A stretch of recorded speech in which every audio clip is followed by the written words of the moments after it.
건강 365 포인트 쏙쏙. 우리가 꼭 알아야 할 부분들을 정리해드립니다. 건강 365 박광식의 건강 이야기, 고려대 안암병원 이비인후과의 임비정 교수와 함께합니다. 난청 환자들의 치료법인 이 보청기와 인공와우 이식술, 특히 인공와우 이식술에 대해서 좀 더 중점적으로 알아봅니다. 교수님, 그럼 보청기와 인공와우 이식술 이렇게 있잖아요. 그러면 인공와우 이식술, 보청기와 비교해서 어떤 장단점이 있습니까? 어떤 차이가 있습니까? 그러니까 보청기는 남아있는 청력을 이렇게 증폭시켜 주는 효과가 있는데, 그러니까 좀 남아있는 청력이 좀 있으셔야 돼요. 그런데 이 인공와우라는 거는 이 물리적인 소리를 뇌에서 이해할 수 있는 전기적인 소리로 바꿔주는 장치가 우리 와우, 즉 달팽이관인데, 이 달팽이관의 기능이 전혀 없어요. 그러니 물리적인 에너지를 전기적인 에너지로 바꾸지를 못하죠. 그러니까 아예 난청이 있는 분들 안에 달팽이관에 전극을 삽입합니다.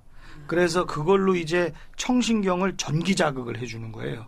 그러면은 뇌에서는 실제로 우리 소리 듣는 것처럼 저음과 중간음과 고음을 나눠서 우리 들을 수 있게 되거든요. 그래서 이런 청신경을 전기 자극함으로써 음을 감지하게 하는 그런 와우 이식기를 이식하는 수술입니다. 정말 신통방통한 기기가 되겠죠.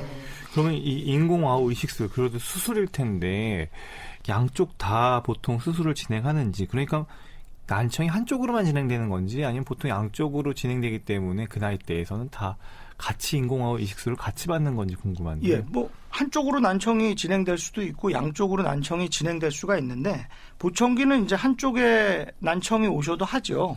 하지만은 인공와우 같은 경우에는 양쪽이 필연적으로 다 망가진 분들한테 좋습니다. 예, 그런 분들한테 주로 하는데, 그래서 우리 보험에서도 1세 미만에서는 90% 이상 망가져야 이 인공와우가 이제 보험도 되고 이제 효과를 인정해주고 있고요.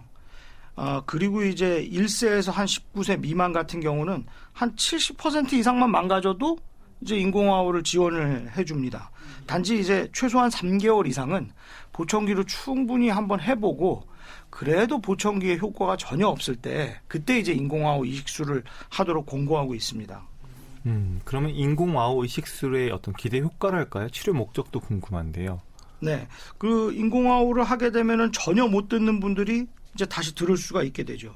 따라서 인공와우 환자를 어떻게 선택하느냐가 이 효과에 정말 중요합니다. 그래서 70에서 90% 이상의 난청이 있고 보청기로 3개월 이상 했는데도 안 된다. 그런데 이제 남아있는 청신경은 뭐 괜찮아 보이고 CT나 이런 걸 봐서는 귀의 구조나 이런 것이 다 좋다. 그리고 전신마취 수술에도 괜찮다 하면서 이제 부모님들이 이런 보청기 인공와우 난청에 대해서 지식이 있으시고 이해가 있으시고 또 이제 재활을 위한 그런 가족들의 지원이 충분하고 또 이해가 되신다 하실 때 인공와우 수술이 정말 빛을 발합니다. 그러면 환자를 선택하는 거는 좀 까다로운 건가요? 지금 얘기하신 대로라면? 저는 좀 까다롭게 합니다. 네, 왜냐하면은 개인적으로는 보청기는 수술을 안 하고도 할 수 있잖아요.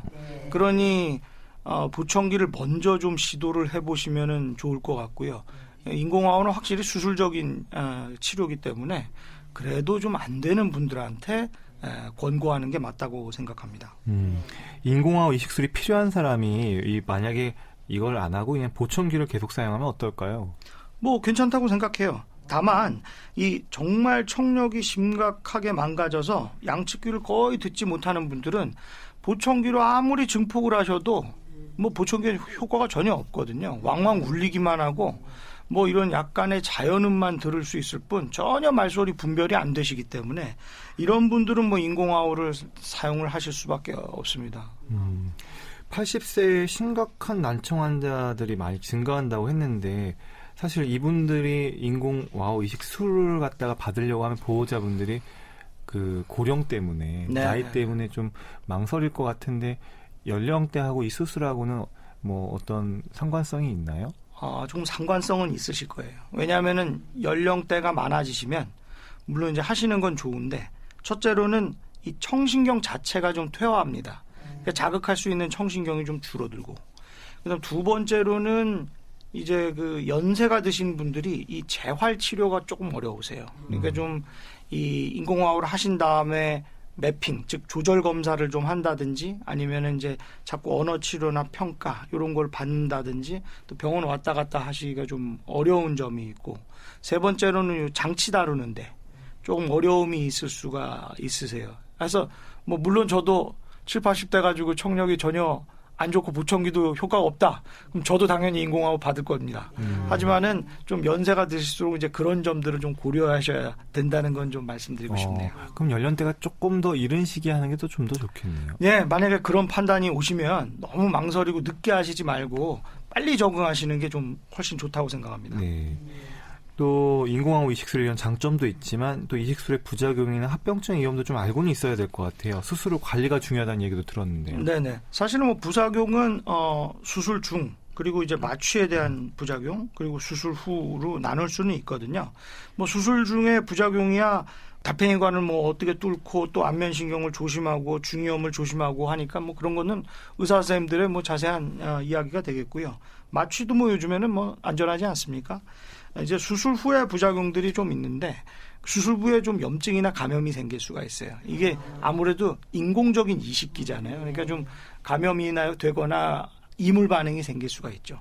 그러면 심각한 경우에는 이제 이식기가 빠져나올 수도 있고 탈출되는 경우도 생기고 또 이것도 이제 전자제품 아닙니까? 전자제품이니까 고장률이 좀 있습니다. 그래서 정말 본인이 뭐 고장률 0.01%라고 해도 1000명 중에 1명, 10,000명 중에 1명 본인이 걸리면 참 이거 화나는 일이거든요. 그러니까 그런 이제 이식기에 고장이 있을 수 있고 우리 애들 같은 경우는 또 가다가 또 이 책상 모서리에 꽝 해가지고 그 비싼 기계를 망가뜨리는 경우도 있어서 그런 이제 이식기에 고장이 있을 수가 있고 또 이제 수술 중이나 후에 이제 안면신경에 좀 마비가 있거나 또 이제 전기 자극이 될 때 안면신경이 이제 움찔움찔 하는 그런 손상이 좀 있을 수가 있고 또 어지럼도 있을 수 있고 그리고 달팽이관을 뚫어 놓는 거기 때문에 기존에 남아있던 청력은 좀 떨어지거나 없어지는 경우가 있거든요. 그래서 그런 점들이 좀 중요한 부작용이나 합병증이라고 말씀드릴 수 있겠어요.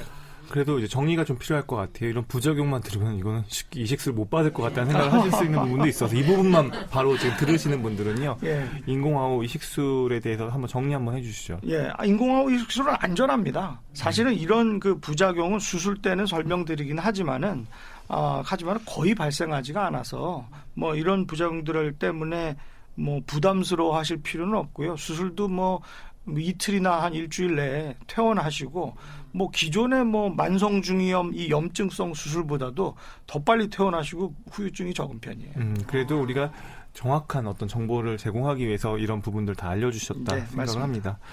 인공호흡에 대한 이 국민 건강보험 적용 기준이 넓어지면서요. 지금 인공호흡 재료비의 20%만 지금 환자가 부담하고 있는 상황입니다. 물론 비용 면에서 걱정을 덜었지만 스스로 재활치료를 통한 또 관리가 중요하다는 거 기억해 두시면 좋을 것 같습니다.